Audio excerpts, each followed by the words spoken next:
Graças a Deus, irmãos, bom dia a todos. Hoje, domingo, dia 17 de maio, estamos aqui na presença do nosso Deus, na certeza de que um dia estaremos reunidos aqui na igreja novamente para tributar ao Senhor toda a honra, toda a glória, majestade e louvor que lhe é devido. Hoje estou com a blusa da UMP, a Mocidade Presbiteriana do Brasil, e quero parabenizar a nossa mocidade, a mocidade da Igreja Presbiteriana de Jaconé, pelo DJP, Dia do Jovem Presbiteriano. Deus continue abençoando a nossa mocidade, essa sociedade que tem sido bênção nas nossas vidas, que tem reunido os jovens da nossa igreja para louvar e bendizer ao nome do Senhor, colocando a sua força, seu intelecto, a sua disposição ao serviço do Rei. Parabéns à nossa mocidade, parabéns à mocidade do Presbitério Costa do Sol, parabéns à mocidade da Igreja Presbiteriana do Brasil. Hoje eu quero compartilhar com os irmãos o texto de Lucas 10, do versículo 38 ao versículo 42, que diz sobre duas irmãs diferentes, Marta e Maria. E o texto diz assim: Indo eles de caminho, entrou Jesus num povoado e certa mulher chamada Marta hospedou na sua casa.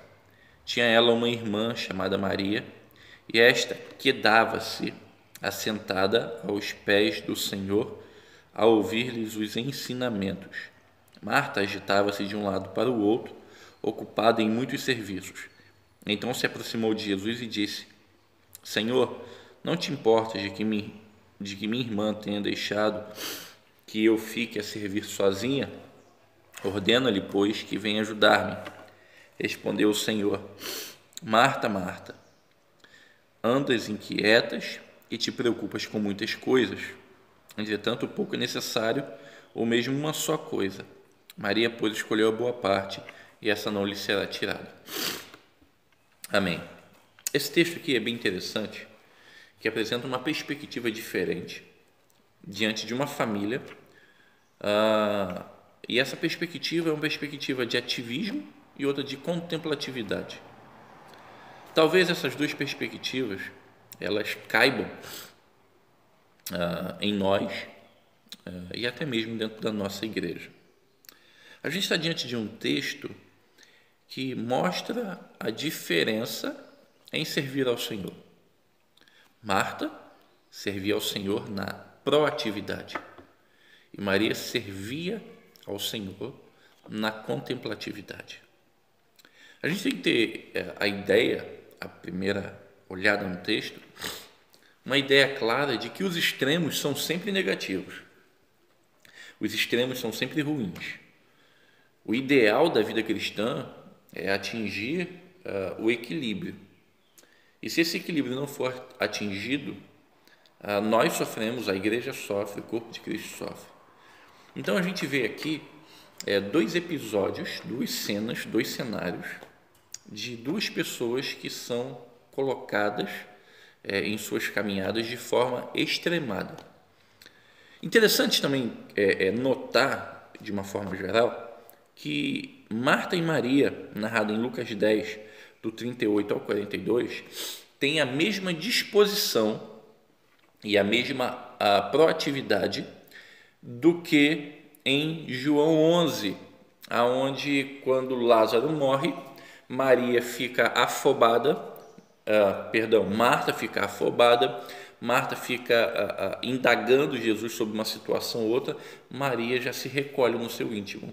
Enquanto Marta estava agitada, Maria estava recolhida em seus sentimentos. Então a gente percebe que Marta e Maria, aqui nesse texto, não é o episódio exclusivo onde Maria largou os afazeres e aquedou-se aos pés de Jesus, ou Marta começou a se agitar porque tinha visita em casa. Esse era o temperamento das duas, de agitação de Marta e de tranquilidade diante do cenário de Maria. Esse texto, na verdade, começa com uma caminhada de Jesus no próprio Lucas 9:51, onde Jesus começa a caminhar e os samaritanos não recebem Jesus. Jesus coloca à prova aqueles que queriam segui-lo, Jesus designa a missão dos 70, e aí por diante vai a ponto deles pararem num povoado e uma mulher chamada Marta hospeda Jesus em sua casa. Interessante a gente observar que Jesus não estava sozinho. Jesus aqui estava com os seus discípulos e provavelmente dentro dessa casa os 12 estavam com ele.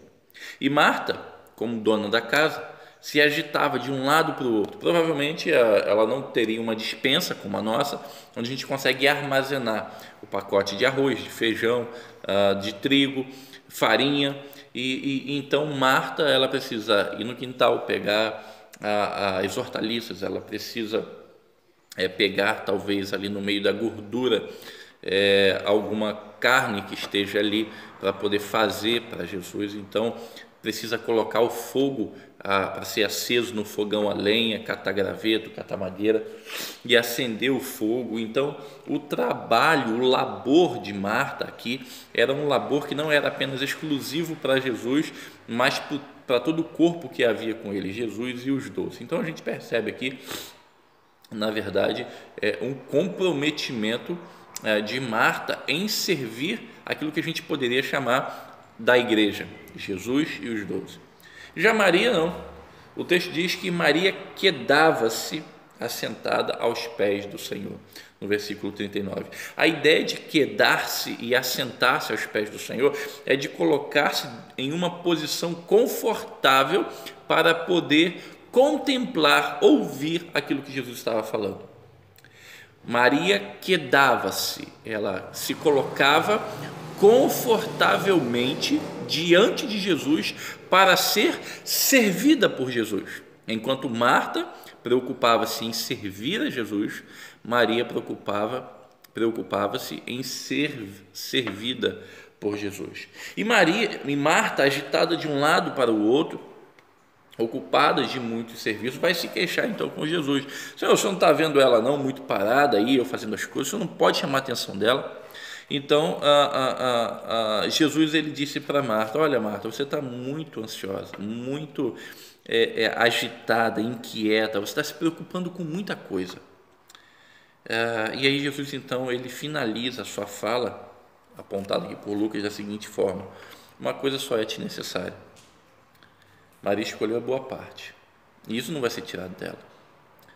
Meus amados irmãos, a gente poderia tirar inúmeras lições desse texto. Eu queria apreender, pensar, resgatar algumas poucas lições. Como eu disse no início, todo o extremismo, ser extremado, é algo ruim. E esse texto ele pode ser aplicado à nossa vida diante da pandemia. Esse texto pode ser aplicado diante da igreja no dia a dia. Esse texto pode ser aplicado na nossa rotina de louvor ao Senhor, de cultuar a Deus. Interessante a gente observar que muitas vezes nós somos Marta e poucas vezes somos Maria. Muitas vezes nós nos agitamos em servir a Deus com qualidade, a ponto de nos afadigarmos, a ponto de não conseguirmos contemplar aquilo que Deus tem feito, enquanto na verdade existe sim o tempo de trabalhar, de lutar, de nos afadigarmos, mas também existe o tempo da contemplação, o tempo de pararmos, de nos quedarmos aos pés de Jesus e sermos servidos por Ele. Talvez esse tempo de pandemia tenha trazido algumas lições para nós, lições que às vezes a gente tem esquecido no decurso da vida, de como é importante reunir a família e orar ao Senhor e fazer o nosso culto doméstico, lições de como é importante a gente muitas vezes pegar um brinquedo e brincar com os nossos filhos, lições que às vezes a gente esqueceu de que o trabalho, por mais importante que ele seja, ele não pode ocupar o lugar primeiro das nossas vidas. Precisamos nos dedicar, nesse tempo de pandemia, não ao ativismo, mas à contemplação. O ruim disso tudo é que o ativismo ele vicia. O ativismo ele exige de nós cada vez mais. Ser ativo exige de nós força, e às vezes a gente chega a ter exaustão. Mas o que Deus quer para você, quer para mim, quer para a nossa igreja hoje, é que em tempos como esse, nós sejamos contemplativos. Hoje, talvez o desafio meu e seu é tão somente escolher a boa parte, que é dar-se aos pés de Jesus.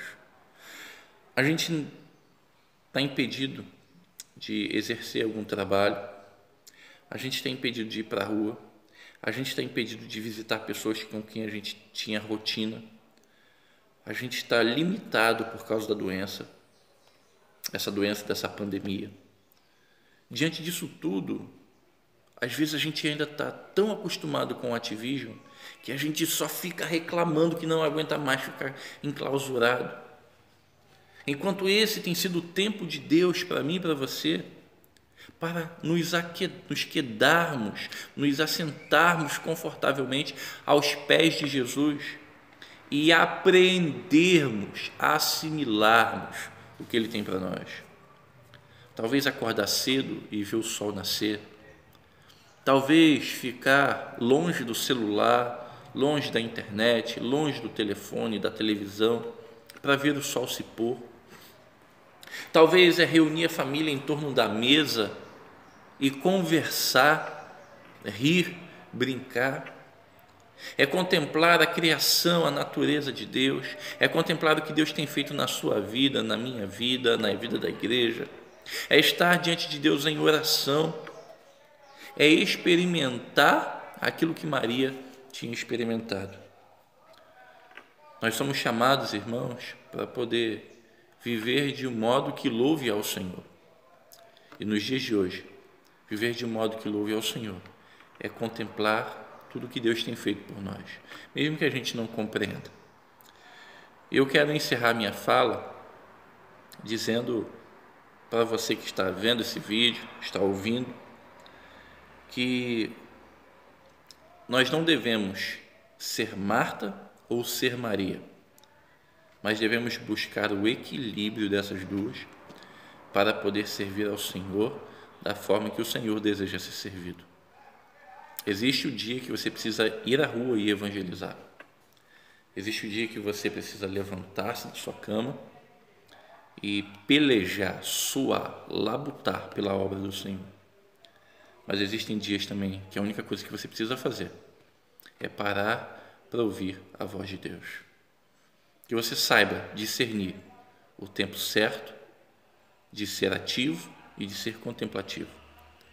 Que você viva com equilíbrio a sua vida, buscando servir ao Senhor com qualidade, da forma que o Senhor deseja ser servido.